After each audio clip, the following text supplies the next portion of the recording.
Canada's fast-paced financial capital is a daunting place to make a living, making it easy to get lost in the crowd. It doesn't take a superhero to succeed, but going off the beaten track helps to stand out.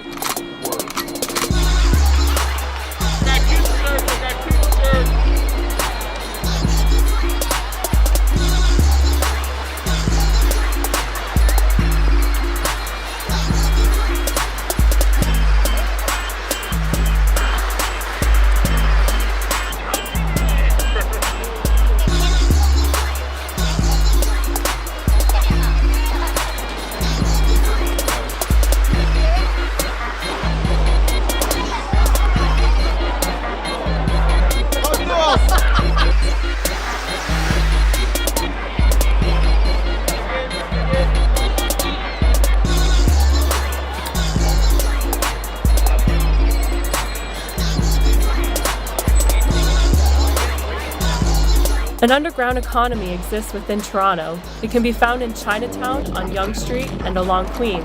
That's Georgie Porgy, DJ Georgie Porgy, MC Georgie Porgy, Real Hustle. Georgie Porgy has been a fixture on the streets of Toronto since the mid-90s. He sold hip-hop mixes for many years and has transitioned into pushing merchandise outside stadiums. Raised in Mississauga, he was drawn by the allure of the big city. Like many from his generation, he fell in love with hip-hop at an early age. Mississauga, it was cool, but it was pretty random, and it's pretty basic. There's only so much you could do there. You needed more. And down here, there's just so much people, so much movement. And this guy did one day, because he went to New York, and he sat down and he said, they got these mixtapes. Like, you buy a tape, and there's like 80 guys on it, and it's dope stuff, and they're like $5, and there's guys everywhere to have them. And he's like, and he played me one, and it was just the bangingest stuff we ever heard. And I was just like, this is sick. We got to get more of these. Combining his love for hip-hop with a thirst for money, he began selling tapes. Purples and blues, 10s and 5s, but they add up, they add up. And everybody's like, yo, you have any more of those tapes? Those tapes are awesome. And we're like, yeah, man, we're going to have some next week. We had none. That week, we grinded out, made like 100 tapes. How much? $5. Sold them all for $5, made 5 bills. Took that, went and bought more tapes, bought more records, and just every day. He soon found out he had a knack for it and carved out a niche for himself. That was it. Once I learned how to ride a train on my own, I started coming downtown by myself. Just walking around, checking it out, because I was always an observer type of person. I like to watch people, the way they walk, the way they talk, that kind of stuff. After some trial and error, Georgie Porgy figured out that selling on the street was a much different beast than retail. The thing about hustling on the street is like when you have a store or you have a particular location where you're at, you have to wait for the customer to come to you. When you're on the street, you go to the customer. And it's all about the power of persuasion, the gift of gab, your demeanor, your swag, whatever you want to call it. And I was just ambitious. So literally all we did for 24/7 is just hustle. He would even get competitive with his friends as a way to boost sales. So we get off of like Ossington or something. So let's cruise Bloor, cruise Yonge, cruise Queen, see what's popping. He would be like, we were at a light and he said, yo, let's do a bet. Let's see who can chop the most in between lights. And I said, what are you talking about? He goes, light from light to light. Let's see how many tapes you can sell. And we started doing this little game and ended up selling like 300 tapes. Being on the streets, he would also draw inspiration from those involved in the drug trade. It was the same system because we knew a lot of dealers and we watched their ways and actions. We applied that to our craft. So we sold the shit out of mixtapes. And on the side, we were selling weed here and there. His parents would hold him to a high standard, ensuring he knew the value of a dollar. My parents always told me, this is our house. You gotta get your own money and buy your own house. Because some of my friends would come over to my house and be like, oh my God, you're rich, your house is huge. And my parents always be like, it's not his house, it's our house. He has to get his own money. And it was kind of like a joke, but it was something that stuck in my brain. I was literally, from a young age, saying, I need $1 million. He also credits his Caribbean heritage for his salesmanship. They all sell. Kids sell oranges. Like 3-4-year-olds sell oranges and pencils and matches and gas and all kinds of stuff. It's just in North America, it's a different type of thing. With the advent of the internet, selling music at street level became less profitable. Nobody was buying nothing. and went by the stadium with a couple of my friends, and this guy's like, forget your music, you should be selling shirts and stuff. Selling merchandise at sports games made a lot of sense to him. Also too, because I'm a little bit older, I can't maneuver like I used to. I just lazy. Like, I still physically can. I don't have a broken hip or nothing like old man syndrome, but I just don't want to walk around anymore. I'm tired of that. So this is like, I'm still meeting the 1,000 people, but I only have to go to one location. And basically all I have to do is show up. And they're already there with the mindset of buying stuff. So I don't even have to really work the magic too tough. I just got to be there and just small, medium, large, extra large.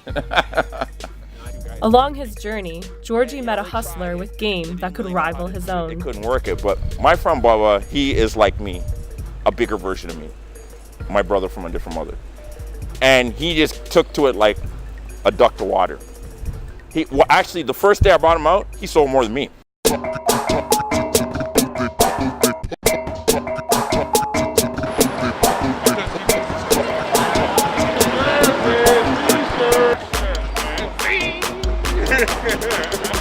Mega Sean, Bubba Sean, Daddy Bootleg, Doomsday. Bubba is also a Mississauga native with a gregarious presence and a distinctive voice. What you got to lose? $65 inside for a t-shirt? No, think about this. He should treat you like he used to and get you a shirt. Hustling became a necessity for him. I started selling merch because my car broke down. If he hustled hard, he could fill his pockets. On the worst day you'd mix, I'm talking worst, the coldest day, rain, snow, hail, fucking empty stadium, $70. On the worst day, on the best day, maybe $2,300. Like JP, he compares hustling to moving dope.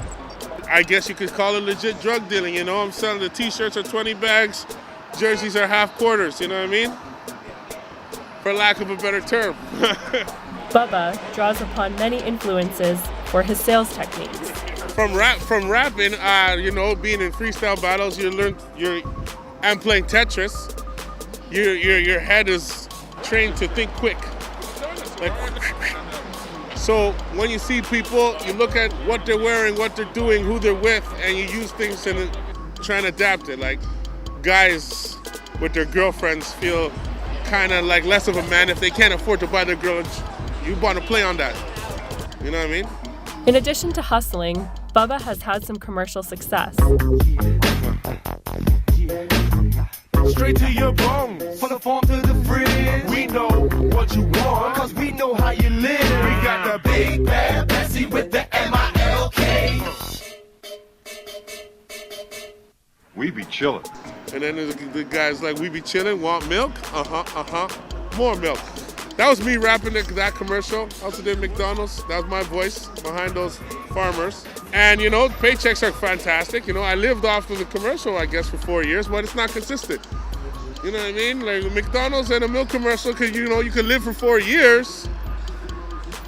But 4 years is not your whole life. He remains wary of the corporate world.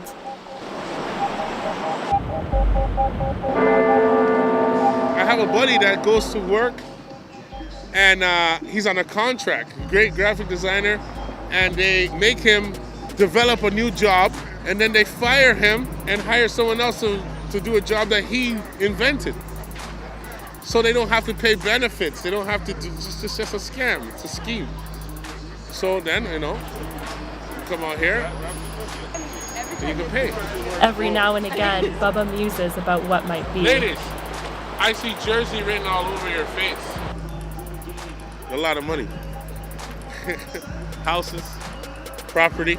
That's what the future holds. Come get one, baby. For both hustlers, one thing is certain. The name of the game is survival. That's what it is.